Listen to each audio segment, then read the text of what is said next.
Nirmay from IIT Kanpur. He's talking on topological switchable transport in bundled wire.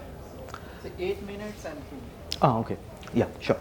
So thank you for the opportunity for talking for giving me the opportunity to talk about the recent work that I have done with Ritojit, Vasudev and Adip. So it's called topologically switchable transport in a bundled cable of wire. So the inspiration comes from a experimental kind of setup is that that is the integrated circuit. There were of the billion orders of circuits to print on a substrate, and they are randomly strewn conducting wires and interconnected by printable polymers. So now this has a useful this is useful in the context of electronics and biosynthetics. And whereas there is a bit, development in the experimental front, but in the theoretical context, not much study has been done. So we wanted to look at some model and the outcome of it. So the model that we have is a very simple model consisting of conducting wires, 1D wires, and these 1D wires are randomly interconnected by SSH chains. So the 1D wires are actually have the hopping of T, and these red ones are the SSH chains, and they are characterized by the dimerized hopping of V and W.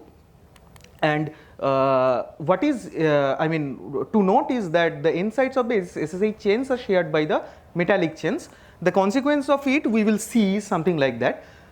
Because of the fact that the SSH chains fall into two regions, one is a trivial insulator where the band structure is gapped, and there is a topological regime where the V is less than W. In that case, the regime there are zero energy edge states where the edge states are located at the end sites, so that falls in the main chain. Now, if we look at the symmetries of this particular model, is that it has it falls in the overall the BDI class where the time reversal symmetry and the chiral symmetry are present. And for these kinds of Hamilton, the BDI class Hamiltonian, near the band center, so when we are at the half filling, so there is one delocalized state is expected. Now the thing is that the conductance, it decays with the system size, so there is a localization happening. So these are the things are known for this BDI class of Hamiltonian. We want to see that what happens for our system. Now the central result I want to first address. So this is the schematics of the central result. So there is a, if we are at the half filling at E is equal to 0, so there are two specific regions regarding the conductance. So here N is the total number of wires, the conducting wires we have, and this is the two terminal conductance we are measuring along the wires. So there is when they are at the when the interconnect SSH chains are in the topological phase, so we have a ballistic metallic phase where we have a perfect conductance per wire, and as soon as we go into the trivial limit of the SSH chains, we have a zero conductance. So the perfect conductance part is named the ballistic metallic phase, and in the other limit it is named at the fractured metallic phase or a fractured wired phase.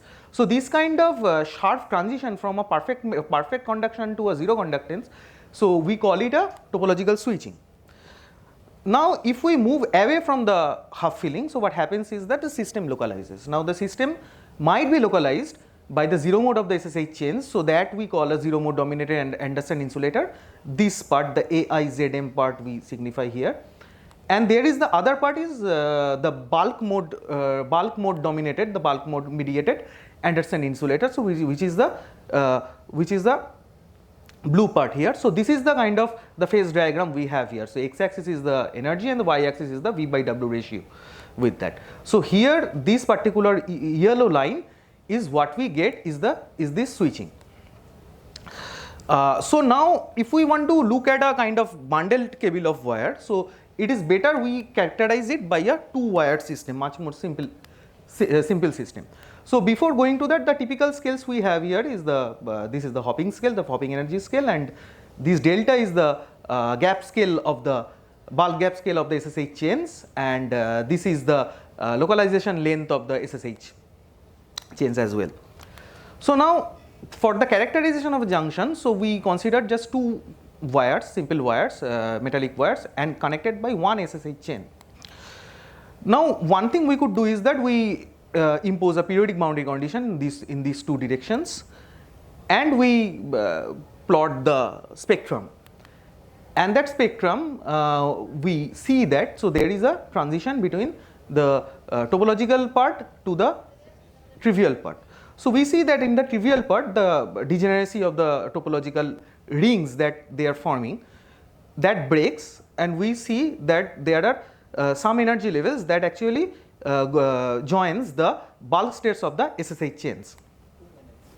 2 minutes. Okay. Okay, I shall first. So the two terminal conductance for this shows a kind of the sharp switching that we were seeing. Now if we make a cut in the open chain kind of in these two parts and check the entanglement entropy, and we see that there is a entanglement entropy transition between the between some finite value to a zero value. So that says that when we go from a topological phase to a trivial phase, something happens to the chain which is analogous to breaking. So one of the procedure to characterize that is called the one-yearization, where we do is that we project the Hamiltonian in the middle, the metallic energy levels, and we write the effective Hamiltonians. Now if we look at the hoppings, effective hoppings in that particular effective model, we see that in the trivial limit the chain breaks. So this is the cause of this zero conductance thing. The metal effectively breaks. In the topological limit, what happens is that these two hoppings are actually modified. So it's a so in the topological limits, they are just two normal chains with these two sides that have a modified dimerized hopping. Now one can actually estimate that what could be this hopping from the quasi-particle, calculating the quasi-particle residue theoretically, and we see that it falls off on the it is similar to the experimental thing we got. Now the numerical result that we find is that that is the numerical plot from the schematics, and we see that this region is mostly the topological region, and this is a trivial region where the conductance is 0. Now if we move away from the half filling, we see that the conductance actually falls exponentially. So there is a localization happening, and this localization is mediated by this zero mode of the SSH chains, and and the localization is exponential localization with the localization length changing as 1 by e square. Now this kind of switching is robust with the number of wires that we have, or the number of density, defect density. By defect I mean that how many SSH interconnects are located between two wires. Now one way to understand this kind of result, that what it happens is that because of the fact that we see that in the topological limit, what we have a kind of effectively this particular our network going to this kind of random dimer model. Now for a random dimer model, it is known that there are near the half filling there are root over L minus of states that are extended of the order of the range of the total system size. And now can I have 1 minute more? Yeah. So now that from the dimer chain, we see that the localization length actually follows the same from our full network system. So there is one dense limit one can consider, where there is a parallel perpendicular SSH chains at every single point, and this actually works as a weak metal. So what we have is that when we have a disorder in the hoppings, so we have a transition something like this, that from one it falls and then this SSH bulk states kind of takes place. So this is what we call a weak metal. And so to conclude that, okay, so we have a topological switching at the half filling and from a fractured metal phase to ballistic phase, and the expectation it actually departs from the BDI class of states. So there are future directions. One could consider the metallic wires might hold quantum physics if there are Hubbard interaction between the SSH and the main chain, and one could have a one could study this model in terms of interactions. So thank you. Thank you, Arun. To the organizing committee. So myself Uddipta Kaur, and today I would like to present my recent work on nonlinear and non-reciprocal transport effects on untwined thin films of ferromagnetic wild metal strontium ruthenate. And these are my outline of my today's talk. And this is our group, and these are the collaborating groups who contributed in this work. So non-reciprocal transport effect is basically the current rectification effect. So if you apply a bias current along a particular direction with a frequency omega, and you detect the voltage in the same direction, it's called the non-reciprocal transport effect. So in order to see this kind of effect, the inversion symmetry has to be broken. And if the similar effect you found in the transverse channel, then it's called the nonlinear Hall effect. But in order to observe this kind of effects, the inversion symmetry has to be broken. So if you see this kind of effect in some material, then probably you can probe that the material or the system has some symmetry, inversion symmetry breaking. So not recently, it's in 2020, the Professor Tokura and Naoto Nagaosa's group, they reported that non-reciprocal transport effect can be observed in quantum anomalous Hall system with 1D chiral edge mode. So what they reported, so you can see the non-reciprocal transport effect due to the asymmetric scattering between the surface state and the 1D chiral edge mode. But when the system has only 1D chiral edge mode, then probably you cannot see. So basically the non-reciprocal transport effect can also give a signature of the existence of this edge state and the surface states. On the other hand, very well cited paper, this Sodeman and Full-Young's paper, they say that the nonlinear Hall effect can be found due to the Berry curvature dipole effect. If your system has a Berry curvature dipole and you send the current along the Berry curvature dipole direction, then you probably find the highest amount of the nonlinear Hall signal. So this is the Berry curvature dipole, and this is the nonlinear Hall conductivity, and this is the nonlinear current.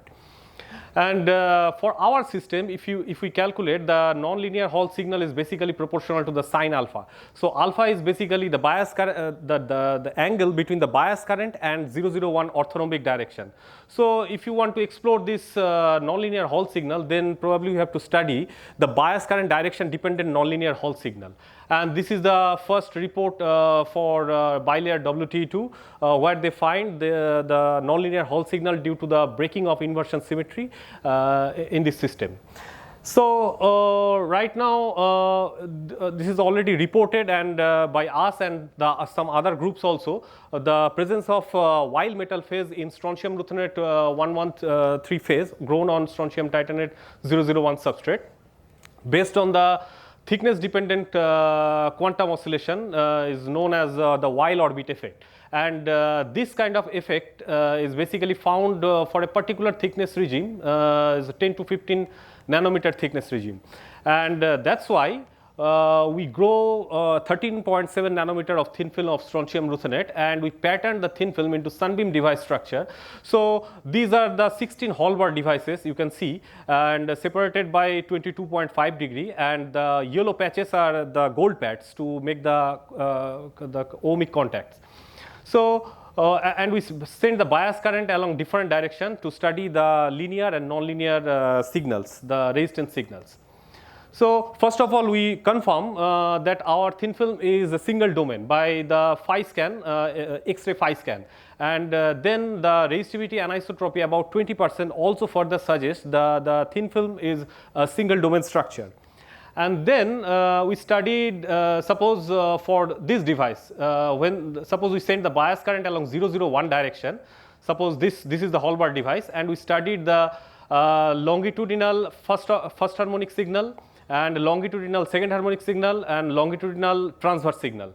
And we find that for this device, you see the longitudinal second harmonic signal in longitudinal second harmonic signal, but not the transverse signal, nonlinear signal.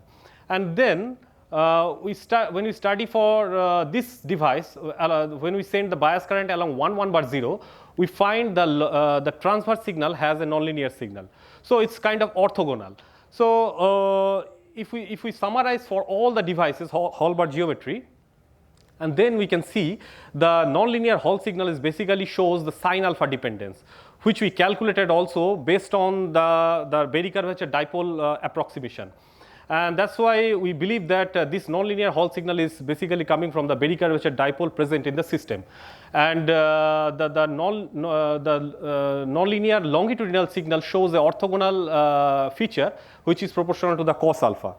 So another interesting thing is that we know that this system shows the while orbit effect quantum oscillations, and the interesting part is that the amplitude of this while orbit quantum oscillation has a similar temperature dependence like the nonlinear Hall signal, and while orbit quantum oscillation basically comes from the surface states, Fermi arc surface states. So here we find a hint that the nonlinear Hall signal is probably appearing from the surface states. Then the theory group try to calculate and see what's the origin. So from the structural point of view, at the high temperature and even the low temperature, the structural symmetry doesn't break the inversion symmetry. But if you consider the oxygen atoms, they actually contribute 20% of magnetization in the strontium ruthenate thin film.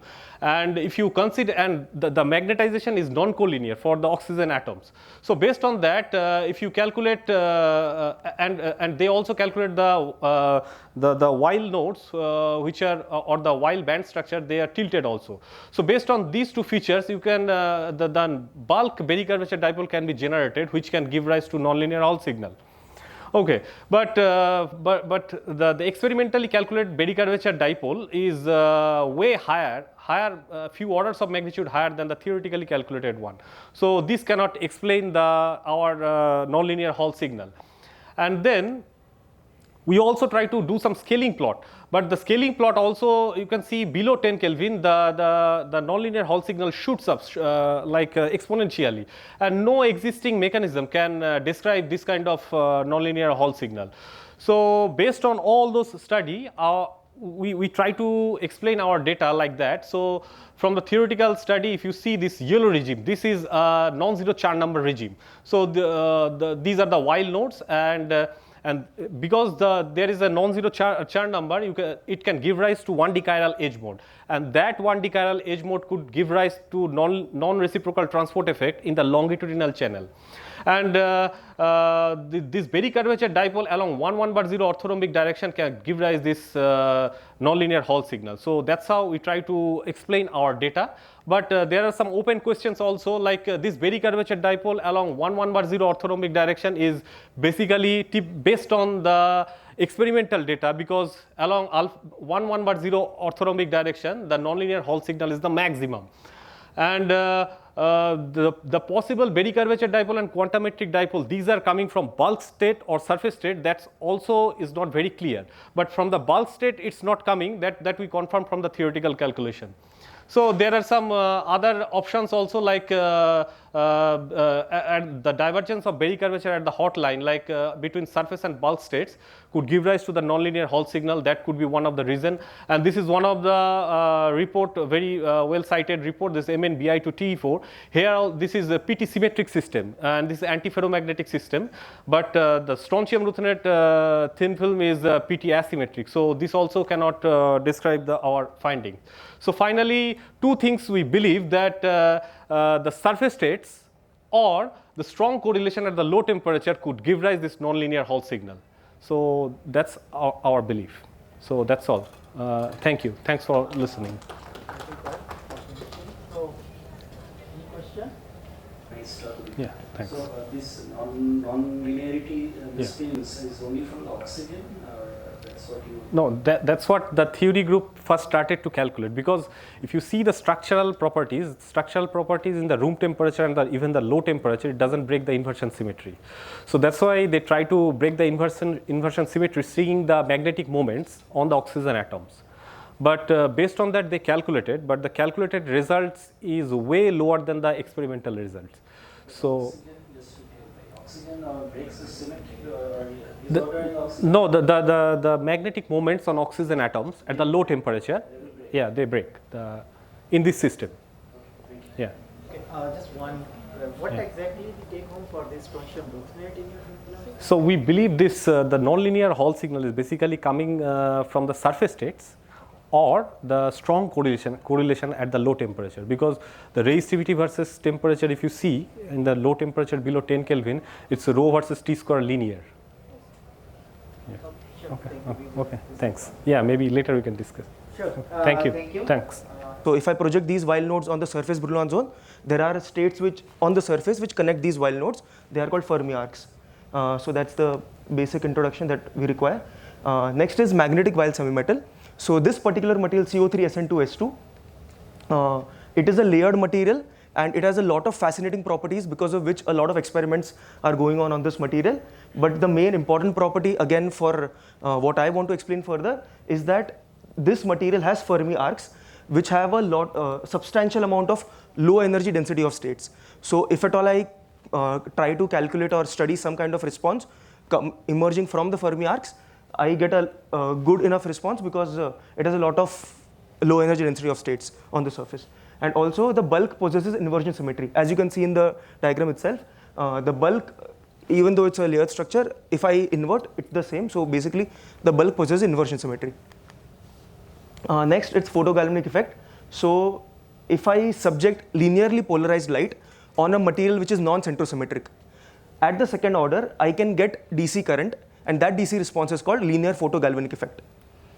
You can also have a circularly polarized light which will give you CPG, which is circular photogalvanic effect. The second order response equation looks something, looks something like this. So I have a third order tensor here, conductivity tensor, and it's coupled to two electric fields. And for CO3SN2S2 particularly, the bulk has inversion symmetry.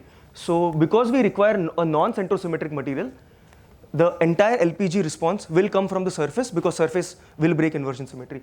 So the entire response will come from Fermi arcs. And here is the equation for the LPG response that we expect. And these phi's are the polarization direction of the electric field. And these are the third order tensor, the conductive tensor components which are used. Okay, so now I'll talk something about the symmetry constraints on this conductivity tensor. So firstly, because there is a rotation symmetry in the system, that requires that all the components with even number of y's, let's say here there is 0 y, here there are 2 y's. So all the components with even number of y's should have the same magnitude, and all the components with odd number of y's should have the same magnitude. One of the side implication of this is that CPG is 0, which is why I'm studying mainly LPG in this system. Secondly, there is another symmetry, the time reversal crossed with the mirror symmetry, and this mainly is applicable only for the intrinsic contribution. For intrinsic contribution coming in the system, this symmetry will be applicable, and that tells me that all the even y components will go to 0, will have the magnitude of 0, and all the odd y components will have the same magnitude, which is not equal to 0. But it also tells me that all the components in equation 2, which are non-zero, they will reverse sign when I flip magnetization. So the symmetry tells me that if I reverse magnetization direction, my entire current should change direction. So we want to actually see that, because if this is true, then the system can function as a light activated magnetical control switch. So to see this, we want to calculate the full response. So to do that, first we look at the tight binding model of this system. We have this bulk Hamiltonian, and because we want to see in a finite slab, we convert it to a slab kind of Hamiltonian by taking a Fourier transform in the z direction. That's pretty standard. I'm not going into details here. Secondly, because we want the full response, we'll be calculating all the Feynman diagrams so that all kinds of contributions, be it extrinsic, intrinsic, injection current, shift current, etc., all of those contributions should be a part of this, should be calculated. And I also consider scattering time, finite scattering time, as you can see in this equation. Upon doing this, these are the main results that we get. I am plotting the current Jy with my polarization angle of the electric field, and you can see that it has some nice flower petal kind of a shape. But mainly what I see is that this is for plus Z, magnetization plus Z, and this is for magnetization minus Z. What is happening is that if I look at any particular polarization direction, upon switching magnetization, I'm not getting current to be flipped. The current is not flipping upon flipping magnetization. So which is what I would expect if there was only intrinsic contribution. But because there is extrinsic contribution also happening, that is not happening what we expected. But for certain polarization angles, let's say phi equal to 0, and in this case phi equal to pi by 2 as well, I get exact flipping of the current. So here if I have a negative value, exactly upon flipping magnetization, I have some positive value here. So that is what's happening for certain polarization angles, which means for Jy, for these polarization angles, only intrinsic contribution is what's giving contribution to the current. And we can see this even from this expression for the LPG, that why certain polarization angles would give me the only intrinsic contribution. Same thing for Jx, the polarization angles change and we have the same thing, but for phi equal to pi by 4 and 3 pi by 4. At these particular polarization angles, my current exactly flips, which means that this has some potential applications in, let's say, optoelectronic devices. Okay, next moving on, I have some T dependence results. So as we can see, I have plotted different temperature dependence for different omega values, for different frequency values. And what I see is that for the temperature region that I've considered, it shows an almost linear dependence, linear scaling, but the temperature dependence is very small, as we can see from the slope of individual plots that I've mentioned here, that the temperature dependence is very, very weak. So it is practically, for higher omega values, it's practically constant. But the important part is that the flipping happens exactly, that for m equal to plus z, this solid red line flips to this dotted red line for m equal to minus z. So the flipping for phi equal to 0 and pi by 2 happens exactly. And next is the results for omega dependence, that omega dependence follows some kind of power law. So that is what we plotted. We plotted the log-log graph of this. What we can see is that it shows a power law scaling, and the exponent is minus 2.2 approximately. Again, for the region of omega that we have considered, the exponent comes out to be minus 2.2. The main result is that also it is decreasing with omega. So yeah, same thing we can see for phi equal to pi by 2. The earlier result was for phi equal to 0. The same thing we can see for phi equal to pi by 2 as well. The slope remains almost the same for varying temperatures as well. All right, so that's my results. And yeah, you can refer to my paper. I have given the reference here for any further details that you require. Thank you. Thank you. Hi. So the angular plot you showed, Jx versus phi. Yeah. So does this plot have some like four-fold symmetry? So how I see exactly at the line that pi by 4, if it has that symmetry, then the value should be exactly 0, unless it's slightly rotated from that phi is equal to pi by 4 line. It is slightly rotated, and this two-fold symmetry that we can see here, it's not a result of any kind of crystal symmetry or something. It's just because I have electric field squared, which is the second order response. So that is why I would see something of this sort, wherein switching the electric field will still give me the same result. And that rotation is resulting from what exactly? So this rotation results because I have, so again, if I see, I have some intrinsic contributions, some extrinsic contributions, and the extrinsic contributions have a much larger contribution here.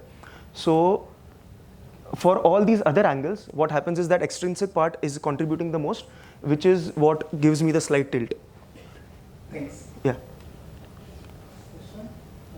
So I have one general question. You started your motivation like while arc's density, low energy is more Right. in covalent. Yeah.